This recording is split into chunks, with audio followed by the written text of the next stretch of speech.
people with woodworking skills, you can do that, something like that. And so, for a $20, bridge that you can make yourself and a $70 nut, you totally upgrade your mandolin, And so if you're not completely satisfied with your mandolin, you can think about some of those things. But I'm a lazy person. It's like I knew that I needed to get this nut fixed, and I didn't, and it was just ridiculous. It's like, why do we not do these things that we know we need to do? Anyway, so we got the Bluegrass Stomp happening this week, and classic composition from Monroe. He wrote kind of the stomp in D and A and G and C, and they all sound a lot alike, but they're all very distinctly different too.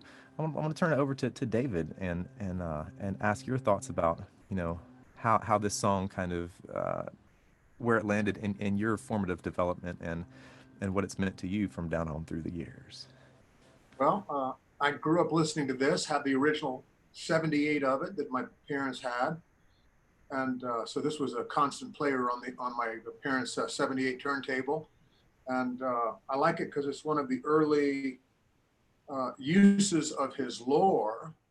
And his lore sounds crisp and new. Okay. And he actually played it with, this was in the days when his pick guard was still on the mandolin. So you kind of hear all that. It sounds a lot like this mandolin, which is kind of like shiny and not all worn out and still has the pick guard on it. And so I hear a lot of those same tones when I listen to that recording. I like it because it's simple. It's just pulled from the blues, and there's not really a whole lot going on as far as dazzling ornamental fingerboard acrobatics. There's a few little trills, pull-offs, and things like that, like down on the second fret on the D string, and little subtle things like that. I could say, oh, this is not a complex tune, but if you think about those little subtleties, it's very complex as far as certain earth tones.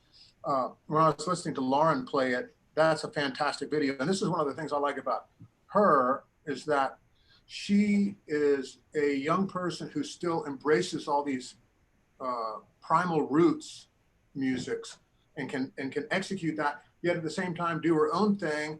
And so she doesn't just copy anybody. She's perfectly capable of it, but she's taking. It reminds me of me and you and all these other great musicians that have not just completely radicalized music to the extreme. Lauren can do anything, but she also always reminds us of what those the roots background, and there's all kinds of cool things. Historically, they're not yet worn out. They never will. No, I like your shirt. What's that shirt you got? Let's see. Wow. Remember old time bluegrass.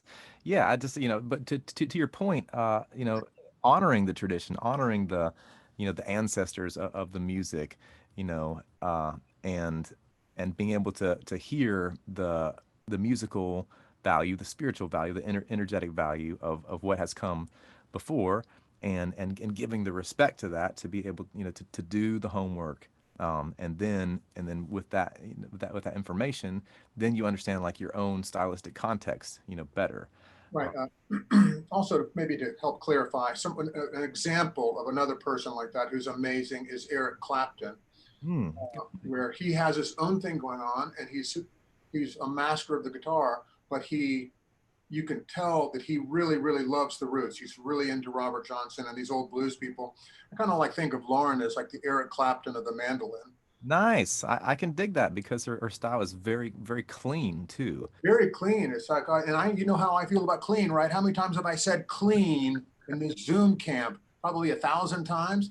So Lauren is super clean. Her timing is really good. She pulls amazing tone, and she has, her showmanship, her stage presence, and everything. She looks great in all the videos, and looks like she's really loving music. So I always like to watch her videos and listen to what she's doing. She and her sister Leanna are the leaders of the Price Sisters band, pricesisters.com, and they've got well, why don't we just let me so, y'all have a new album out, well, within the last year, is that right, Lauren? Yeah, actually, it's a couple years old now. And one of the things that was on our to-do list for this past year before everything changed, was to make a new album. So we haven't gotten to do that yet, but we're still working on it, and we're still looking for some songs. That's the hardest thing for us, really, is because it goes along very similarly to kind of playing Monroe style mandolin. Um, we don't, neither of us have written very much to speak of, and I wish that weren't the case, but maybe someday it'll change. But so far, neither of us have written very much, and so we're still looking for songs, because digging back into the catalog of different, even within different styles of music, it's hard to find some things that, which, I think every artist probably feels this way, but that haven't been done, but yet True. it's a fine line between doing something that is, familiar to a lot of people, and then, but yet making it not so that you're just copycatting. And that's why I relate that a lot to Monroe style mandolin, because it still is a struggle in that regard, I think, in a lot of ways. And I know it was, especially, up until this point for me too, because you and David was talking about some, and then, gosh, I appreciate that more than you know. That's like, whenever I got into Monroe style mandolin, of course, Monroe was the one that I listened to, hot and heavy, but also Compton and Ronnie McCurry and David, and it means a lot to me. Thank you.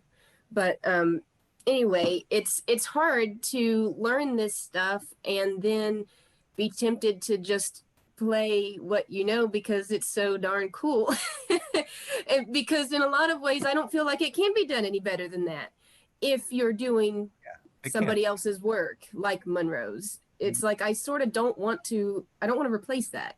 But then again, to be viable as an artist in your own right, which is what we're trying to do with the Price Sisters and myself just on the mandolin, you have to do something that's new and different. And I don't have a lot of those answers, but at least that's kind of what's in my brain most days anyway.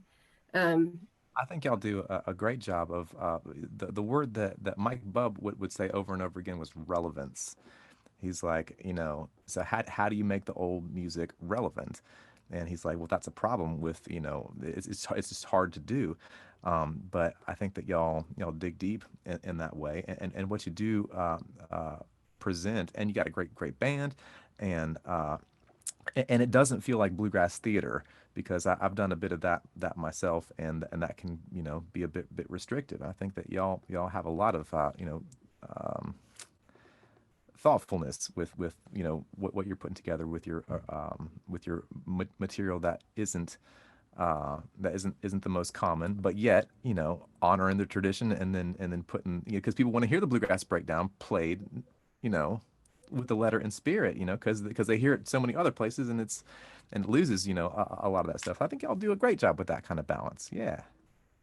Well, I think that's definitely the end goal, because and people ask me what my favorite tune is to play, and it is Bluegrass Breakdown, I think, because that's the first tune that I tried to learn of Monroe's very seriously. And would you like to play a little bit of that, so the folks that are not as familiar could get a listen to there? I've got a pile of vintage clothes in the back here. I tried to clean up a little bit, but it's kind of a mess at the moment in here. But yeah, Bluegrass Breakdown. Like I said, that's the first tune I really tried to learn seriously of Monroe's, and that's the one place where I kind of make an exception to. I don't really want to variate on it, because I really don't think it can be done any better. And so in that regard, you can sound a little hypocritical, but gosh, I mean, he did everything I think there is to do to it over the years. He played it differently in 1946 than he did in 87 or whatever, but it's still, I think they're all relevant to the heart of the tune. And so there's different things you can pull on in that, but so go ahead, Chris. No, I was saying Bill couldn't get away from the bluegrass if he tried. Yeah. Part of him for sure. But yeah, and on the original recording, Monroe just pretty much plays the same thing all times through, except for going up here to a higher G. And if you guys can't see me, if I need to adjust my camera, let me know some more. But yeah.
Yeah, wonderful. That is so good. One of the good things about Lauren's playing is number one, her timing. Excellent, excellent timing and note spacing. And the other thing that I really enjoy is the obvious recognition in myself, because I know the music fairly well, that she has done her homework.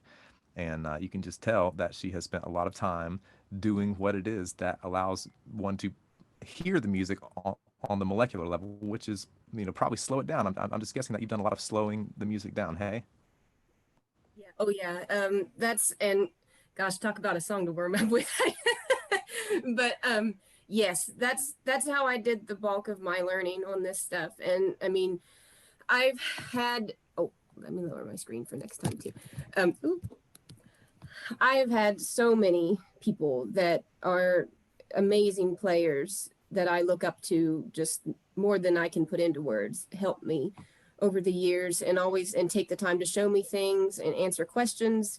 Compton has been a big mentor to me, of course. But so many other pickers that you wouldn't even know their names if I told you, but they know the music and they're just good people. And that's really a common thing in bluegrass, but that's a blessing, I think, in bluegrass, and it certainly has been to me. So right out of the gate, I always want to give credit where credit's due in that regard. So many people have helped me and shown me things. But then beyond that, there's a balance between, what people have given you and then what you do with it. And so it's like, you can have all the talent in the world and not a work ethic, or you might not have as much talent as somebody else, but if you work harder, I think you'll do better. And so like slowing it down with stuff, that's what I did a lot of. And I grew up learning by ear, and I still do. I never really understood how music worked until I went to college. And so now I understand that stuff, but I still don't consider myself very good at it as far as like reading music and explaining it that way. So learning by ear has always been what I'm most comfortable with. And so like slowing something down and stopping and starting and stopping and starting. Really and it becomes a matter of, to me, like I used to think about it, just kind of making my hands match what I hear. And sometimes you don't even know what that is, or at least I don't know how to put that into words. And I don't know. I think your ear goes a long way in that sort of thing. Because there might not be technical ways that I know how to explain that some of that thing, but just repetition and working with tracks, like you said, slowing it down and just hitting stop and go. You might get a good you get a good understanding of it one time through, and you might play it that way for a little while. And I did that.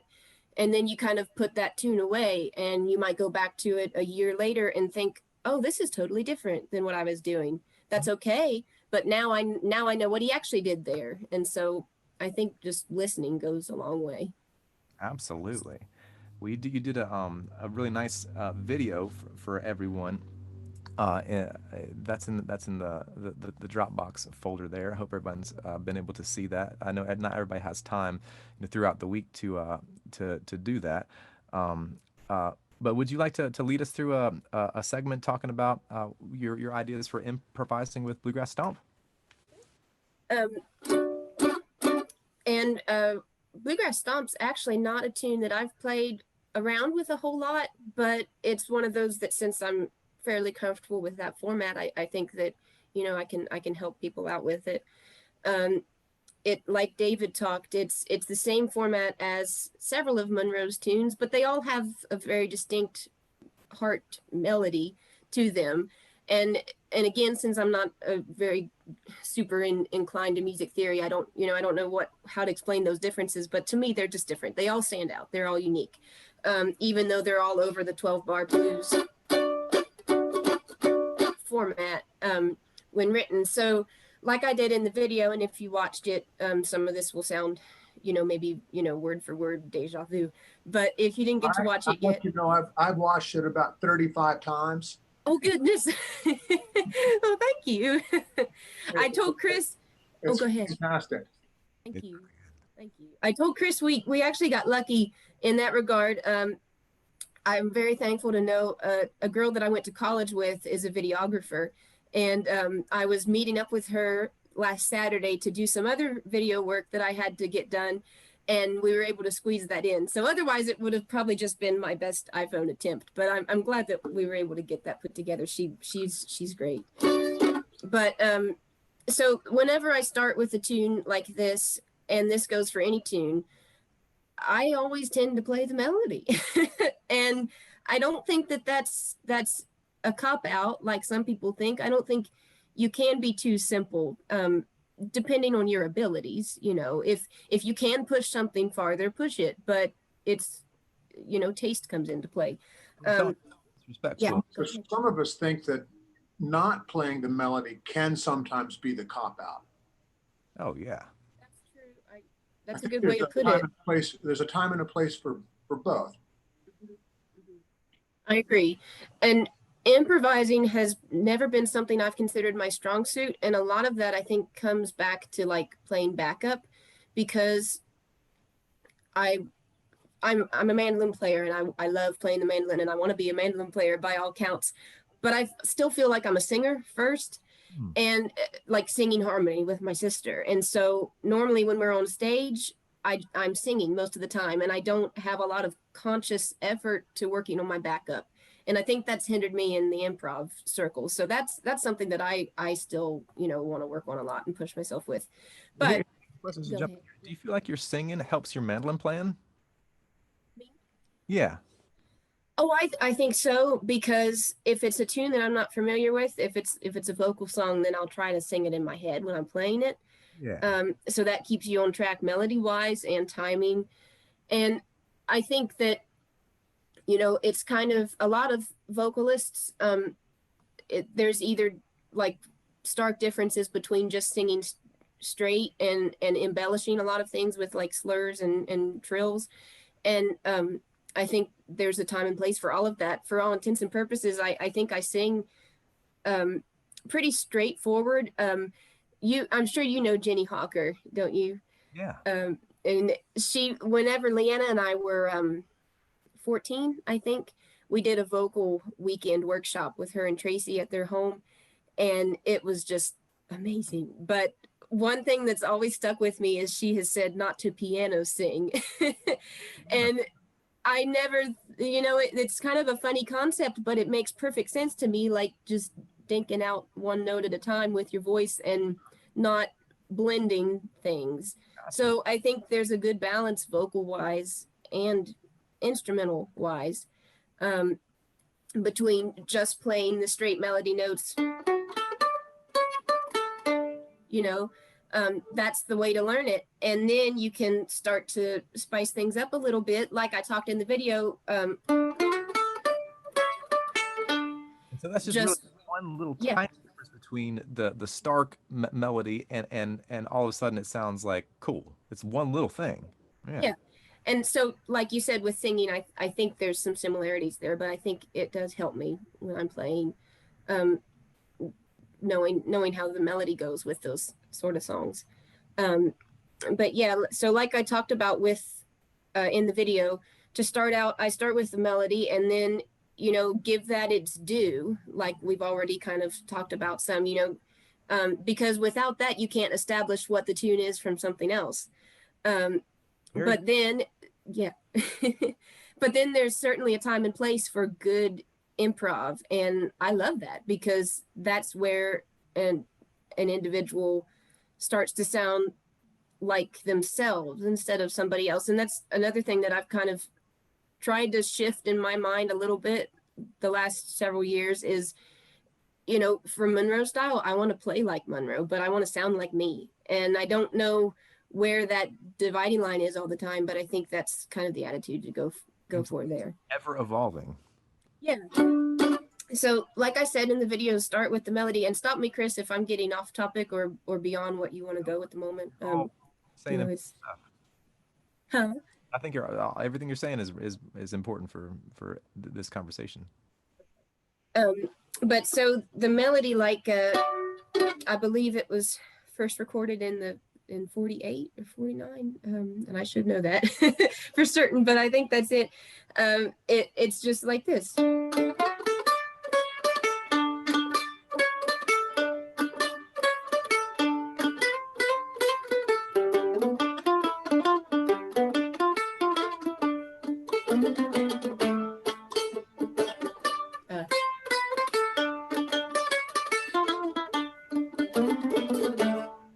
Okay, so for all intents and purposes, that's pretty straightforward. But like Chris said, it already becomes a little bit more interesting when you put some, flatted notes in there. So like I said, or you can put a little baby slide in there in between some notes. And that already just makes it a lot more interesting and a lot more groovy, which this is a blues tune and is like rockabilly. So that fits right in there. And the same with these triplets. You can do that on the A string and the D string. And you've heard Bill do that probably a lot on the tail end of songs in G, or as a descending. There's a couple variants there. But it also works here in D. And that's one of the really important pieces, I think, in that melody. But it just plays off of your D double stop, which is the root to your chop chord. And so you'll hear people probably talk about that a lot as well. And this is stuff you probably already know. But a good way to relate your melodies is by looking at what chord shape they revolve around, or double stop shapes. And a lot of times with my students, I talk a lot about double stops because just knowing where they are, and even if you're not playing them, really goes a long way. Because like, okay, you're over this 2-finger D. If you were to put your first finger down here, you have another D double stop. So keep that kind of thing in the back of your mind, because that gives you another place to go if you want to change it up.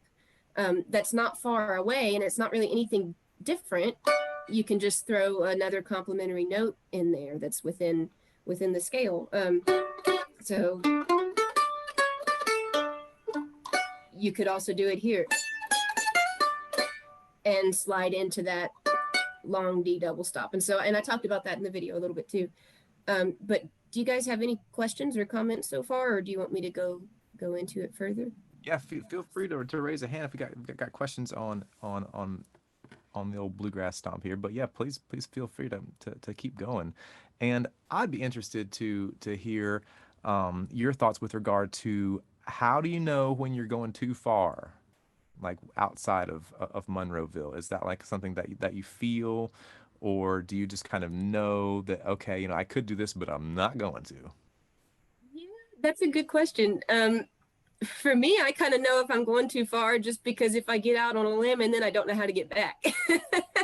And it, you know, you can play things out of scale shapes. So like a lot of times in C, I'll play over this double stop, you know, that shape. So that also applies to D, that kind of thing. So that's easy to throw in there, but you can kind of start sliding all over the place. And before you know it, you might get lost. So, yeah. Would you lead us through a little bit of that? Because that sounded great. We like that. Oh, sure. Okay. I don't know what I did, really. It's kind But yeah. all the way down to the low, the fifth fret of the A. Yeah. Yeah. So that's, and I also, I did a thing one time about helpful tips for playing in difficult keys. And that's kind of how I approached it for keys like B and C and F and Is it E. a skill that you've done? Is that on YouTube or something? It was actually a Facebook Live for Monroe Mandolin Camp back in April. Look and search out. Yeah, yeah, it should still be archived on their page. One price workshop or something like that. I think so. Or That sounds like it could be a good for people to look at it. yeah, it was they called it a 10-minute tune-up, and it lasted. It ended up being like 25 minutes, but it was kind of going over that stuff. And I believe it was April. So if you kind of scroll back on their page, I'm sure it should be there somewhere or under their live video section. What was the page that you said it was on? Monroe Mandolin Camp. Oh, Monroe Mandolin Camp. Yeah. And that's kind of how I based that workshop off of, for difficult keys, was playing off of what I kind of call a linear scale shape or a parallel scale. And that could be totally the incorrect proper term, but that's how it looks that way to me. So like in C, you have that scale there, and it's the same fingering on both strings. So 3rd fret, 5th fret, 7th fret, 8th, 3, 5, 7, 8. So a lot of times your notes for a simple melody will be within that shape, or you can, you know, leave out certain notes for the sake of turning them into double stops or slides or tremolo. Keep on the sunny side, or You Are My Sunshine, even.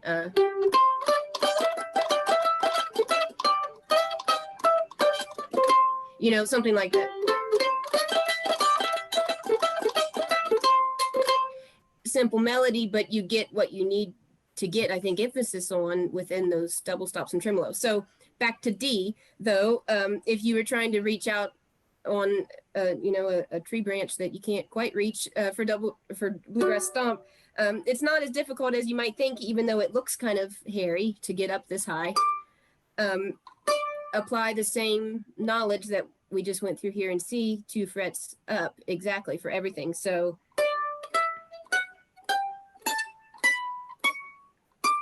you know, and base things off and around that D scale.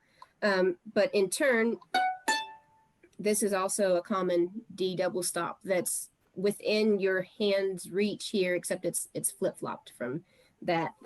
So that'd be 5th fret on your A and 9th fret on your 5th fret on your E and 9th fret on your A, I'm sorry. So that's what I did to get into the, you end up, and I guess that's kind of more or less an arpeggio for D, a high one. So starting, it sounds like you're going to start into what we just did.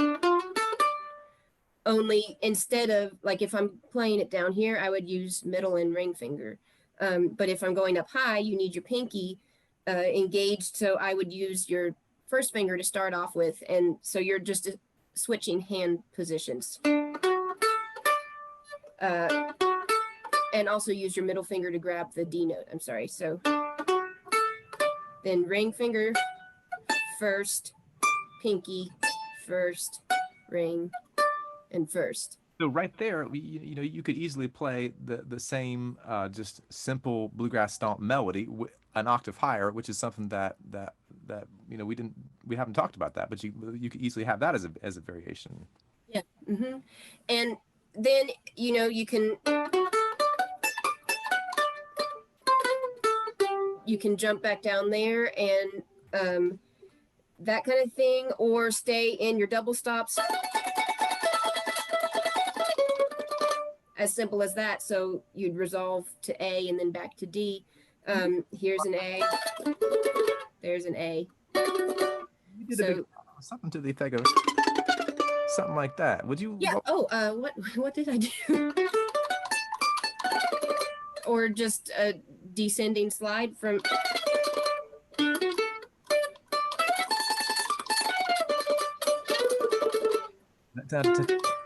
Something like that. Oh, yeah, yeah, yeah. Sorry, I don't know how to pinpoint that more directly, but it basically resolves around, you can do different things by playing the same thing with your left hand, but changing up your right hand, which is more or less the gist, I think, of what that was. So like this is single notes downstroke with downstrokes, leading back to this root D note. But you could start some tremolo, changes your phrasing a little bit, but your left hand is still grabbing the same notes, slightly different phrasing, but it sounds different, but it's really nothing any more difficult. And in that regard, then when I'm doing tremolo and something like that, I like to slide between the notes. And that's nice. So you have those downstroke walking up to and that's great contrast. You have the downstroke like pickup and right to the tremolo. That's a nice contrast. But yeah, I think so. Contrast is a good way to put it. You know, if I'm playing, if we were going to play bluegrass stomp in a jam or on a show, my first break might be the standard break, like Bill's, and then you go out on a limb a little bit for the second break, kind of like something like what I did in the video, or something like this, or you can mash it up between like trading lines, like do one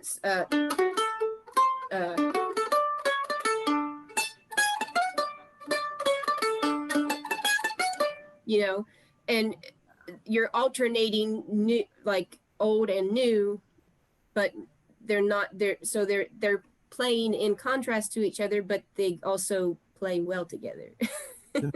That's one of the things that's the most endlessly fascinating about Monroe's creativity is how much juice and balance and freshness and he could get out of small variations. So he's not reinventing the wheel. He's doing little tiny variations, but they're constant. Yes. Yeah, and that's like in the variation I went through in the video, going it so like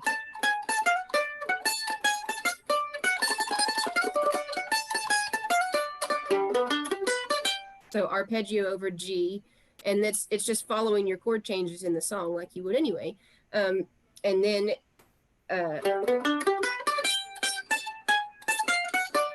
same thing that I did to lead it off, just different timing of your notes. Go ahead, Chris. Sorry. No worries. I'm just saying that is some good natural syncopation that doesn't sound forced or anything. One thing that might be cool to talk about is how because you don't have a problem playing fast. You can play fast and you don't have a problem playing downstrokes fast. Some folks that are less experienced might not have that same ability. So, you know, were there any things that really helped you break through your speed plateau when it comes to the fast downstrokes? Yeah, I think for me anyway, it just comes down to whether you're being too tense. Either that's physically or mentally. I think both. But I used to have a very different pick grip than what I use now. And I guess I shouldn't say very different because it kind of looked similar, but the mechanics of it were very different. So I used to hold my pick kind of on the tips of my two fingers and then my thumb. Yeah. And that's how I started from the time I started taking mandolin lessons up until like 2016, I think. Natural for you to do it that way. Yeah, and I would also then put the base of my palm like on the bridge, and so and that also led me to playing with the neck more upright, because I could still strike the strings at more of a flat angle with the pick, but for all intents and purposes, and I was kind of crooked or tightened up. And so it was, for a long time, that was what was comfortable for me. That's all I knew. And a lot of people would tell me, you should change that because it's going to hinder you in the long run. And let's just go back to playing tense was comfortable, isn't that? And yeah. Yeah. And and for a long time I didn't want to change that. And I don't know if I was just being stubborn or what, because I thought, this is what works for me. I can still do all that I think I want to do, so I'm not going to bother. Well, it came time that I saw the light that this needs to be better than what it is right now. And so I gradually started to make a transition into the grip that I have now, which is more similar, I think, to a standard Monroe-esque grip anyway, but it's what I think most of the mandolin players that I admire hold their pick closely to this, at least for as much as I can tell. And so what that is just kind of making a closed hand shape, but you're not clenching as if to make a fist, and then I lay the pick directly on top of the side of my first finger, and then your thumb right on top of that. And so it sticks out a little bit, but you have you hold on to it tight enough to where it doesn't fall, but you have a little play in it like this too. And I don't know if you can see that very good or if it's well represented this way. But I started out doing that because it made my wrist more relaxed. And because I was getting to where if my hand was stuck on my bridge, even though it seemed like it was coming from my wrist, a lot of times I would just get terrible cramps in this muscle. And so this way you don't do that unless you play with your elbow, and please try not to do that, because it's very awkward to play and it's painful. And if I go into a show and I'm nervous, and I'm for most of the time I'm a lot better at that than I used to be, because I'm shy. I grew up pretty shy, but if I go into something nervous, I'll get tight. But for all intents and purposes, this is pretty loose, and it comes. So your power comes from your wrist, and in that regard, then you can play downstrokes more cleanly, because the only thing working is from here up. And so it also allows you, I think, to kind of use your thumb for a little bit of driving power, and that could be misleading. It's more in a subconscious way for me anyway, but I think of my thumb as kind of controlling the pick in some ways too. And so you can push down with a lot of force, but also with a lot of control that way. So changing my pick grip went a long way. And I know that sounds like a daunting thing, and it certainly did to me. But I started out by just doing it when I would chop. And it was really easy for me to chop with this. And it was not as easy for me to play because I couldn't play cleanly with a totally different pick grip. But whenever we would be on stage or something, I would chop this way, and before my break would come, I'd quickly switch to what I was doing. And that seems backwards, but it helped me because I was then just kind of gradually able to make the transition instead of thinking I have to do this from the start or it's not going to work. Now, how long did it take before you were comfortable with the new way of doing it? That's actually so I said 2016, and I think that's right around the time that I tried to start switching, because I know I did chop this way since then, but I've seen videos of myself still playing like this back then. So it took at least a year. Okay, so there you go. One of our folks in the workshop here, he's been completely changing the way that he's been playing, and it's a big endeavor to take that on, because it's like jeepers. It's like, I'm comfortable doing this. I'm not good at doing it the way that I want to do it, and then it just takes a lot of time. So 6 months or a year, could not be uncommon for a total renovation in your right hand technique. Yeah, I think so, because, and I still notice at times if I'm trying to play something that's quick or has a lot of notes in a small period, I'm still not as clean as I want to be sometimes. But that's where starting with it slow is really important, because you might be able to play something fast, but to me, there's no point in playing it at all if you can play it fast and sloppy. I'd much rather have something more relaxed and clean, because and Monroe's music is a lot of that too. I think it relates back to like his dance heritage. It's music that you can dance to and you can just kind of jive with, and it's much more enjoyable to me to hear it that way anyway.